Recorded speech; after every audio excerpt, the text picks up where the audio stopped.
ताकत यहाँ है। गरीबों का जो हक है वो यहाँ पर आकर के रुका हुआ है। जो चंद पैसे वाले लोग हैं, अमीर वर्ग के लोग हैं, सामंती लोग हैं, वो कहीं ना कहीं गरीब का जो हक है वो यहाँ से जाने नहीं दे रहे हैं और वो हकमारी कर रहे हैं, जिसके वजह से गरीब लोग आज भी अपेक्षित है। जब जीतन राम मांझी जी को समझ में आया, और जैसे हमारे साथी बताया कि उस समय मुख्यमंत्री काल में 34 ऐसा फैसला लिए थे कि हर गरीब परिवार को 5 डिसमिल जमीन देंगे रहने के लिए, सरकारी जमीन हो या ना हो उसको हम लोग खरीद करके देंगे। जो भी गरीब गुरबा विधवा हो या हमारे वृद्धा माताएं हैं, उनको जो पेंशन हम 200-300 रुपया देते हैं, उसको पेंशन कम से कम हम लोग 1000 से 5000 रुपया देंगे। जो युवा साथी पढ़ लिख रहे हैं लेकिन पैसा के अभाव में परीक्षा देने दूसरे राज्यों में नहीं जा पाते हैं, उनके पास भाड़ा किराया नहीं रहता है, तो जब तक उनको नौकरी नहीं मिल जाता है हम उसको 5000 रुपया बेरोजगारी भत्ता देंगे। जैसे जो भी लड़कियां हैं किसी जाति समाज का रहे, लड़का को पढ़ाने के लिए सब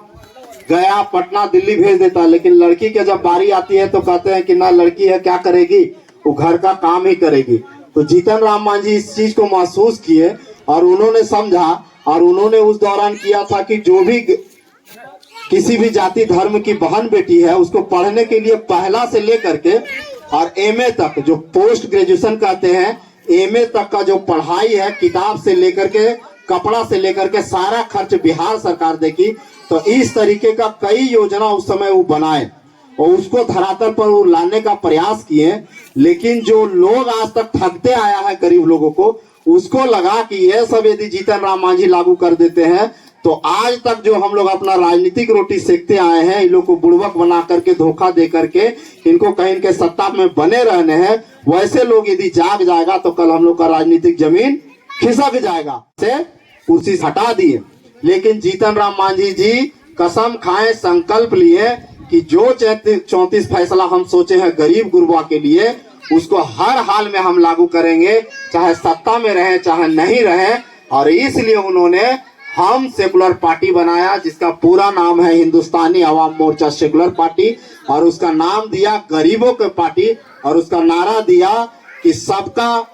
इरादा नेक हो और दुनिया के गरीबों एक हो। गरीब की बात करते हैं, किसी जाति समुदाय या धर्म की बात नहीं करते हैं। सब जाति में जो गरीब होता है उसकी बात करते हैं। सब जाति में जो गरीब वर्ग है आज भी अपेक्षित है, उसको रोटी कपड़ा नहीं मिल रहा, उसकी जमीन की समस्या है, स्वास्थ्य की समस्या है, कहीं न कहीं अपनी समस्याओं को लेकर के आज भी टकटकी लगाए बैठे हैं। वैसे लोगों को हक अधिकार देने के लिए जीतन राम मांझी ने पार्टी बनाया है और पार्टी के माध्यम से पूरे बिहार के कोने कोने में, आज 75-76 साल के हो गए हैं, अस्वस्थ रहते हैं, बीमार रहते हैं, लेकिन घर में एक दिन नहीं बैठते हैं, बिहार के कोने कोने में जाकर के अपने गरीब भाइयों को जगा रहे हैं कि आप आइए, मेरा साथ दीजिए, मेरे हाथ को मजबूत कीजिए, हम आपकी अधिकार की लड़ाई को लड़ेंगे और आपके अधिकार की जो बात है, जो आपका संवैधानिक अधिकार है, उसको हम दिलाने का काम करें। उसी कड़ी में हम लोग उनके सिपाही के तौर पे यहाँ पर आए हैं और मैं भी गया जिला का अध्यक्ष हूँ।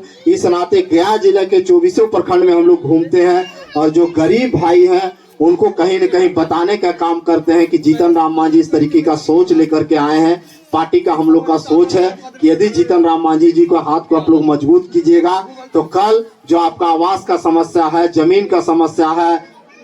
या फिर सड़क का समस्या है, पानी का समस्या है, उसको कहीं ना कहीं हम लोग देखेंगे और उसको हल करने का प्रयास करेंगे। साथियों, तो हम विशेष न कहते हुए, काफी देर से आप लोग यहाँ पर बैठे हुए हैं, हम कहना चाहेंगे कि इतने उम्र के इस पड़ाव पर भी जीतन राम मांझी जिस तरीके से आपकी बात को सड़क हो या सदन में उठाते हैं, कहीं न कहीं हम सबका कर्तव्य बनता है कि उनकी जो लड़ाई है उसको मजबूती के साथ उनको साथ दें, उनको सहयोग करें और उनकी पार्टी को